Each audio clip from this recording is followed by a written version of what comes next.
Hello, everyone. Welcome back to another episode of Flipping the Barrel, a podcast where we interview leaders in the energy space to uncover and find out more about their career and life journeys. On today's podcast, we have the pleasure of interviewing Megan Oberly. She is the Vice President of Marketing and Product Management at H&P.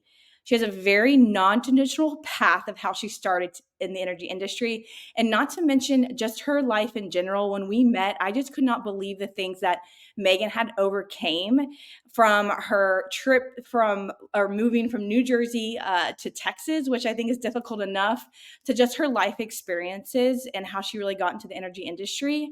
So it's just incredible to have you on today, Megan, and I'm so looking forward to our listeners learning more about you, your amazing story, but also everything that you overcame. Just really inspired myself when I first talked to you about it. Well, thank you. I'm really happy to be here. Thanks, Megan. So, we want to find out a little bit more about your life journey, especially in the beginning. So, Jamie mentioned you grew up in New Jersey, not really exposed to the energy industry, but your aunt was a big pioneer and she was somebody that you really looked up to and inspired you. You grew up with a single mom who decided to pack her bags, move to Texas, and just life really changed for you going from New Jersey all the way to Texas. And really, the reason she did this was because the cost of living was less. And look at that, all of these years later, it's still the same. But moving to Texas, you mentioned, was somewhat of a cultural shock. Tell us a little bit about just that transition and then staying in Texas and continuing kind of the rest of your life here and working here and being here today, and just the differences, because I think sometimes we have listeners who are outside of the US and they might think like, it's in the US, how different could it be? But really, the US is so vast and different and big as a country. So tell me a little bit about that.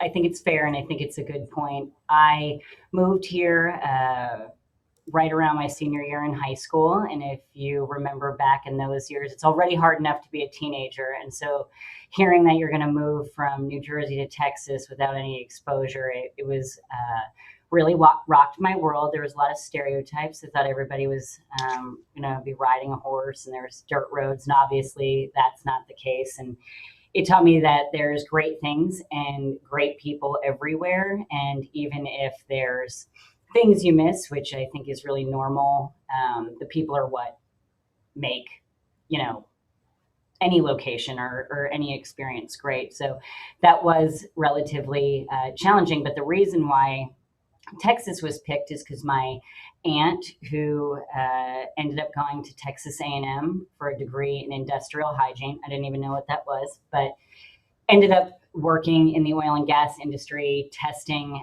really for safety practices, noise pollution, air pollution, that kind of thing in factories, worked at Texaco for a really long time, and then started her own company here, really within that space, supporting plants, locations, that kind of thing. So she's the one who lured me and my mom in. And like you said, cost of living was significantly different. And so that was a big motivator. Megan, when we spoke, something really hit home with me because I just remember when I traveled around with my mom to different states, and if we went to New York, New Jersey, it was always like, oh man, like people here are not very nice. They're like, they're very confrontational. Nobody holds the door for you. Like it's not like Texas where everybody's like hello and waving. And it's just very different. And you had mentioned how when you came to Texas, people thought of you differently. Like the way that even your facial expressions, how direct you were. Tell us a little bit about that because I found that very interesting and also something that I had definitely experienced with people from up north. Right. So it's different, and it wasn't just when I got to Texas. It actually followed me around and still kind of does at times, because when you grow up a certain way, you carry attributes and have to be really intentional about the way that you're being received by whatever audience that is. And mine's largely now in the South, at least day to day. But when I moved here, you're right, there culturally, and I don't want to say it's everyone, we do tend to be much more direct on the East Coast. Pace is moving really fast. I think the people are incredibly genuine. And when you have like deep relationships, people are just as kind, but it's that initial first impression, which is so important, that's really different. And style of dialect is different. And so I got, oh, you don't really smile. And I was like, well, I smile if I'm laughing. I don't just smile for no reason. I still don't say y'all. I still say you guys, because that's what we said is like a gender neutral thing in New Jersey. But yeah, it was really hard. And then even entering the workforce, because it wasn't just when I moved. When I entered the workforce, it was still like that. You're in the middle of meetings. Megan, are you okay? You look frustrated. I'm like, it's just my face.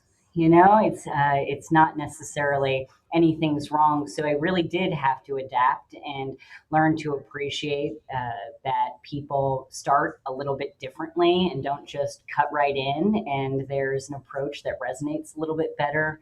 But there's still instances. Even yesterday, I was on the phone with one of our ELT members, and he called me right back, and he's like, "You jumped off the phone. You didn't say bye."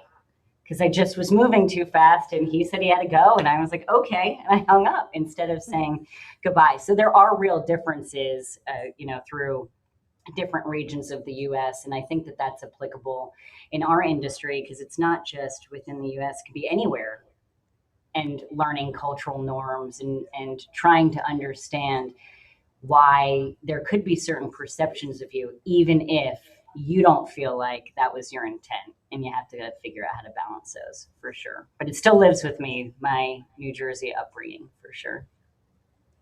So, Megan, tell us a little bit about a different phase of your life, which was when you turned 19 years old. You became pregnant, and people were very skeptical on just, you're young. How are you going to do all of this? How are you going to raise a kid? You just graduated high school. Just tell us about that. I mean, I think a lot, like Jamie and I took forever to have children because we were so scared that we couldn't do it. So just tell us a little bit about just this happening at such a young age and you just having to own it and doing it. And also, you mentioned that it was just kind of like a pivotal moment in just your focus and determination and what you wanted out of life. And that was like a big shaping moment for you. Can you bring us into kind of just, that timeline? Yeah. Well, when I was 19, I had this big move across the country, and teenagers already have some emotional volatility. And I wasn't going to say I was really excited about this move, and I wasn't on a great path. I didn't actually really have a path that could have been defined. I was resentful and mad when we moved here. I was making poor choices. At the time, I was working in a restaurant. I was technically going to school at a community college, but not taking it seriously. Didn't have a target of where I was going. Wouldn't show up to class, and yeah, it was a huge shock for me, and there was a lot of skepticism because I had given no indication that I could do it or that I was prepared for it. And that was the decision where you have to say, okay, well, what do I need to do to be successful in this? And how can I make a commitment? And I call my daughter a gift. I think she was a gift. But beyond that, really turned me to get focused on other things. And what I learned from that is we don't always get to pick. Hmm. And that could be, I've told my kids, both of them, their whole lives, like, you can choose to do whatever you want. You can't choose the outcome or the consequence of that. That gets handed to you. And so there's situations like that where maybe there's actions that led to something, or there could even be situations that are out of control. You're put in a new job. You don't have a job anymore. And what you need to decide in these moments is my current state good enough? Because I think we get so scared at times of the fear of the unknown, and that's real. Like, what's going to happen if I leave this relationship or I leave this company? It's the fear of the unknown. And so instead of focusing on things that you'll never guess, right? You'll never guess what the future will hold. If you stand back and say, right now, I don't need to know what's going to happen in the future. I need to know if where I'm at is good enough. And if the answer to that is no, then you have the choice to change that. And it won't happen overnight, but you can always find a step to take to move something forward. And I think that was one of the key moments for me, like looking down. I probably didn't have to finish school, or I probably, could have done a million other things. But what I knew is I wanted to leave a legacy of being a great mom. And I knew that my current situation wasn't good enough. And so what was I going to do to change that, even if it took a long time, even if I didn't know if it was going to work or it was going to be successful, focusing on, I know that I don't want it to stay like this. Mm-hmm. And I think, Megan, when we spoke and you talked to me about this, it really did change your trajectory. It might have taken you 8 years to graduate, but you went to college. You did it. Very challenging. It's hard enough to do it when you don't have children, let alone having a newborn. And then you were able to get your first job, which was actually in recruiting. But what I found really interesting when we talked about this is you were talking about how everybody wanted to get into the oil and gas jobs. So I'd love for you to kind of share your experience of getting your first job and how that recruiting, what the perception was of the oil and gas industry. Sure. So I got my first job. I was thrilled about it. I actually went into this recruiting firm to have them help me get a job, and they ended up keeping me. But at the time, like, the oil and gas industry was the place to be. So that would be my big incentive when I was calling potential candidates and be like, do you want to work in oil and gas? Because it was a really hot market, even though there had always been cycles of it. People coveted it, I think, because of the diversity, because of the potential of international exposure and working with broad ranges of people and groups. There was a lot of excitement and energy throughout, like, any kind of experience level, entry level engineers, entry level, field operations, through experienced hires or functional groups. People wanted to be in the energy industry, including myself. Like, it was the hot spot to be in. So you did actually end up going to the energy industry, which you're still here today. But your path was kind of, you applied to Halliburton. One moment you decided that this was a company you want to work for, et cetera. Can you tell us a little bit about just what you knew about Halliburton, what got you into maybe applying into Halliburton? And you also kind of had mentioned that there was a huge impact on your exceptional boss in that moment. And it's been one of the best managers you've had of just that moment and how much impact it had for you. How did his leadership style fundamentally shape your professional growth and trajectory after meeting him? I didn't know anything about Halliburton when I applied. It was more like the job was matched my skill set. And so I found it. And I was ready to get into a more corporate environment. And I had 2 offers at the end of the interview process. One was paying more money. It was a better title. And it was, on paper, probably better. And then I had the one from Halliburton, and I had the opportunity. I'm going to say his name. His name was Brandon, and I don't think he'd care because I've told him what an impact he had. And he was just pro team. So he was not one of the leaders where he would manage up or hear something and throw it downstream. He really took to heart, I'm going to make people feel cared for. My job is to inspire the team, and my job is to give them, like, the resources and training that they need. And you wanted to work for him. And it was so clear that that's the type of leader, and those are the attributes that people want to work hard for. There was clear expectations, but there wasn't a stick, and there wasn't the unrealistic expectations. You always felt like, if I work hard and I'll be recognized for that. And if I fail, it's going to be okay because he's going to have my back. So there wasn't this fear of failure. And he also gave the opportunity for us to take some risks if we wanted to learn more or stretch or that kind of thing. I think he was, he really, and he still is, an exceptional leader, which is something that I hope that I am able to emulate. But he is still in the industry. So somebody's getting the opportunity to work for him. No, I love that, Megan, and it's so important for some of those leaders to really, the help and support the talent that's coming in, but also to give you that runway to have failures and to overcome them and to be able to move up in your role, but more importantly, to know that it's okay if you don't always get it right. But we And so won't.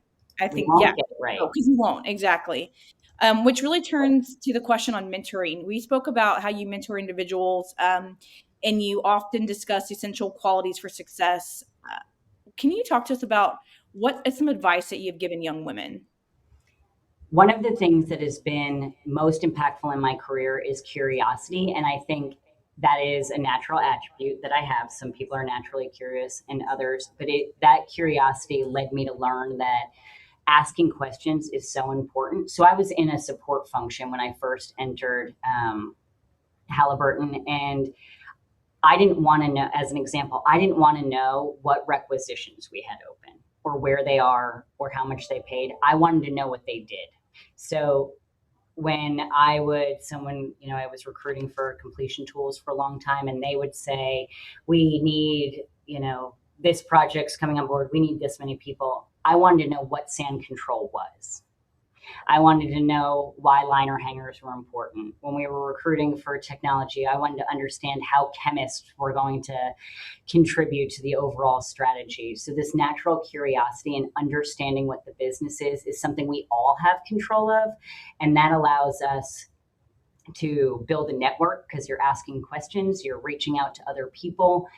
And I don't see that happen naturally all the time. And I think it is one of the reasons why I've been able to be exposed to sales, ops, marketing, HR, special projects. It's because my ability to ask questions and not be nervous, which probably came from interviewing so many people, that it set me up for success. So this natural curiosity and asking questions is really important, and getting over the fear of not being able to. If you're naturally introverted, you don't have to throw down a bunch of questions in a large meeting.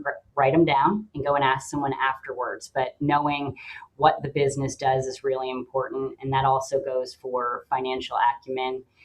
Early career, it may be easy to feel like, well, I don't have control over our balance sheet or, our return on capital or our margins, because this one thing is my job, but every job impacts business results. And the more we understand the big picture and how every role in a company contributes, there's really not a negative of that. And I think it helps you position for the future. I think it gives you exposure to other jobs that you may be interested in. And I think it helps you build a network and have some natural exposure to other leaders, showing that you're hungry. So that's a big one. And the other one kind of ties back to what I was saying earlier about, you guys have had Angie come and speak, and have had at your events about, betting on yourself. It goes back to that same idea of how can you make yourself comfortable to take future risks? And some of that could be, this job isn't working for me anymore. I don't like the culture. I don't like what I'm doing. And so being willing to take the risk, even though it can be scary when you have a job, or if there's a new opportunity, taking the risk and betting on yourself so that you can, move forward. I think we hold ourselves back oftentimes more than we're held back by others. Yeah, I like how you mentioned that, because I think a lot of what we've recently heard and just talking to people, a lot of the times it's us that are holding ourselves back, whether we're too scared to take the risk, we don't want to take a seat at the table, we want to sit at the back, etc. And so a question for you on mentoring, I think we always talk about it, but women get a lot of feedback, even like your facial expression, or you're too rude, or, you're too confident, like things that, sometimes we don't find people say to our male counterparts. What kind of feedback would you give, any of the listeners that don't have a mentor necessarily, but would want to ask that kind of question? How do you personally deal with good and bad feedback? I think it's the spirit in which you get the feedback. And even if it doesn't come across that way in the beginning, you can, probe a little bit to figure it out. I think I joked with Jamie when we visited before, one day I will write a book, and one of the chapters in my book will be called "It's Just My Face," because there's not a lot I can do about that. But hearing that feedback, there wasn't a whole lot I could do about it. As I grew my career and I matured, I realized there's things I can do to probe and understand really what the issue is. I had a leadership coach at one point, and I was referencing this face or, demeanor to him. And he said, if people give you feedback about your face, you're just going to pick it up and you're going to set it aside. We're not going to talk about it. However, if people give you feedback once you ask about, body language or the way that you're asking questions or the way that you interject, that's very different because it's actionable. Feedback comes from a place, and this is at the root of how I lead my team, how I hope that I mentor people. Feedback should be essential, but it has to be built on trust, and it has to come from a place of caring. The clearest analogy you can give to this is I give feedback. I'm sure both my kids would tell you all the time. They know that I'm giving them feedback because I want them to be awesome, like they're capable of. They don't worry that I'm giving them feedback to poke holes in their lives or to be negative or to derail them. And it should be the same thing in a work environment. When you give feedback, it needs to come, or you get feedback from a place where you're trying to make me better.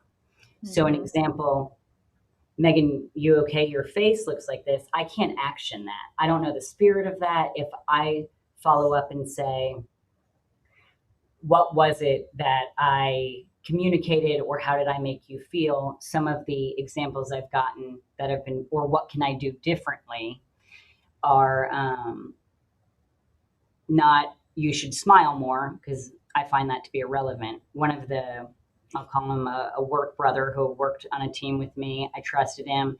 And so I said, I get this feedback a lot. Tell me what I can do differently. And he said, when you're looking at people and they're talking, instead of just being like stoic, engage with nonverbals. You could nod more. You could take notes. You could show that you're engaged in listening. You may feel like you're just sitting there being stoic, but if you're giving nonverbal signals that you're engaged, it propels people forward. Or when I find people that I can trust that observe me in real time, because I'm also better with direct feedback and I need it pretty quickly so I can reflect on it. Someone told me, you ask questions that feel like you're poking holes. And I didn't understand what that was different. The entire team I was on was men. And I said, they ask questions also when they feel like something may not work or could be better. And he said, I want you to listen to how, I'll call him Fred asks questions. It's different because he's asking questions that acknowledge that he's trying to move something forward, not stop it or poke holes in it. So I could say, I don't understand why you have these guests on your podcast.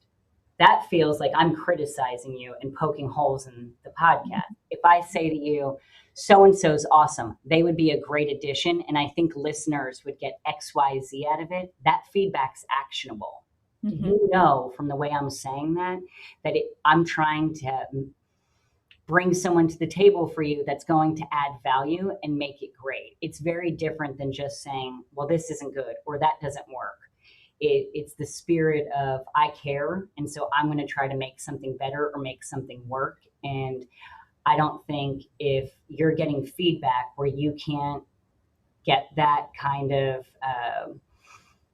I guess, like affirming that's the intent of it, if it's someone that's just going to be a naysayer or, throw up roadblocks and not help move something forward, there's nothing you can do with it. So pick it up, try to hear from it, try to learn from it. And if you can't get anything, pick it up, move it aside, because what can you do? That's probably the best explanation of what to do with feedback we've probably gotten, an example. So I really appreciate the depth that you went into, because you made me realize a lot of things, especially on the trust part.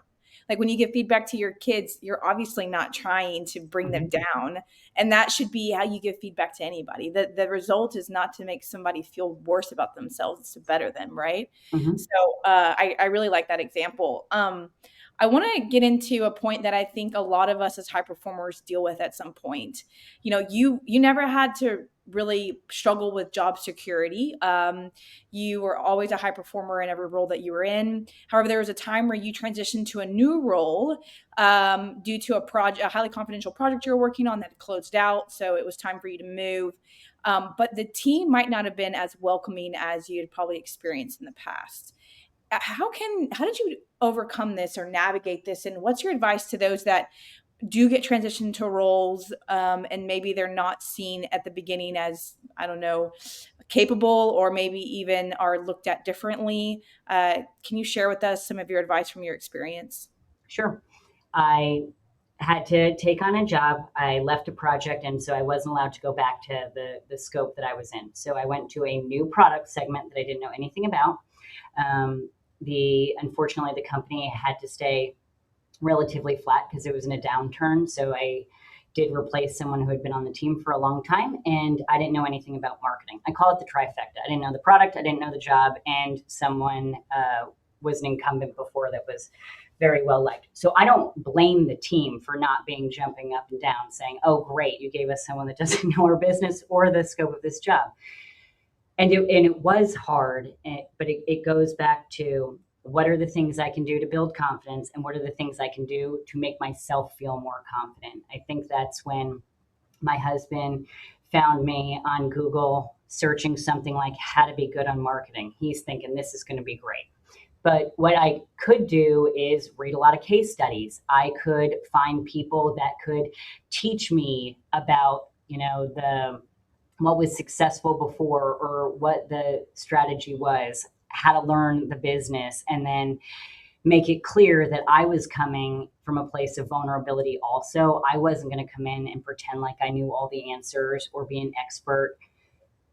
But it was hard because I was discouraged. I was frustrated that I was in that point. And if I didn't change my inputs, that's how I refer to it, I could have just stayed stagnant and resentful and mad. But I believe in, if you need to reset or get re-inspired, the great thing about the world today is we have a boundless amount of ways to reset. I'm a podcast junkie. If I feel like I need to reset or get re-inspired, I will search for you know gratitude at work. I will search for inspiring new innovation. I will search for leadership or mentorship.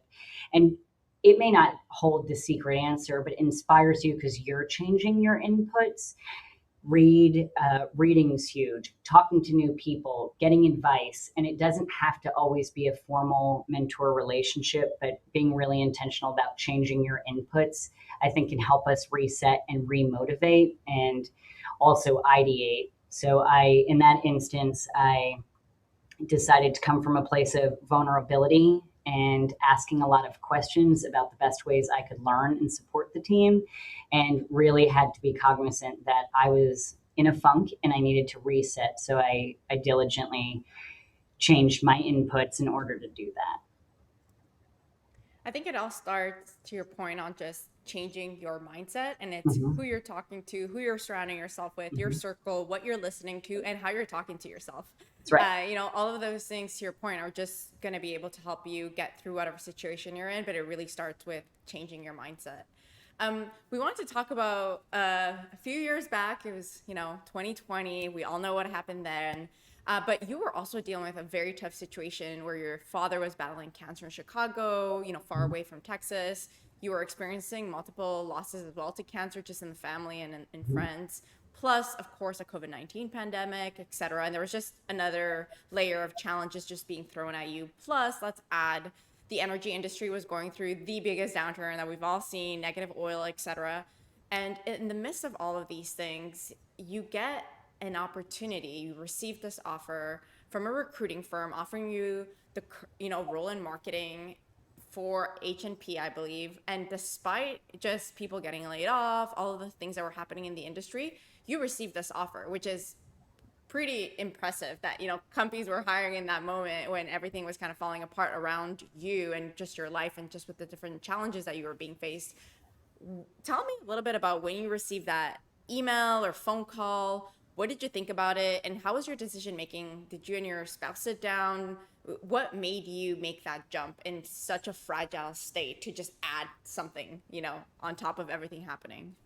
Yes, it was. I think for most people, the year was fairly horrible, and I am very lucky that I answered my phone because it was an unknown number, and I think we all kind of avoid that these days. But I answered the phone, and they had gotten my name from someone I had worked with previously. We wanted to talk to you about this potential opportunity, it's really starting a marketing function. And my knee jerk reaction was, yeah, right, no way. You know, we're in a global apocalypse. I have a good job.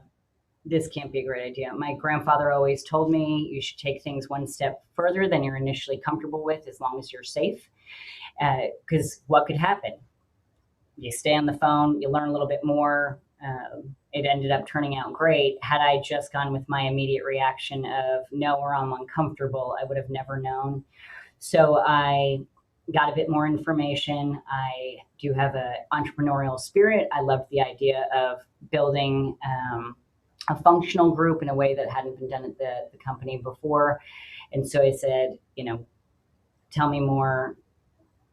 But on the optics of it, again, rig count was at an all-time low.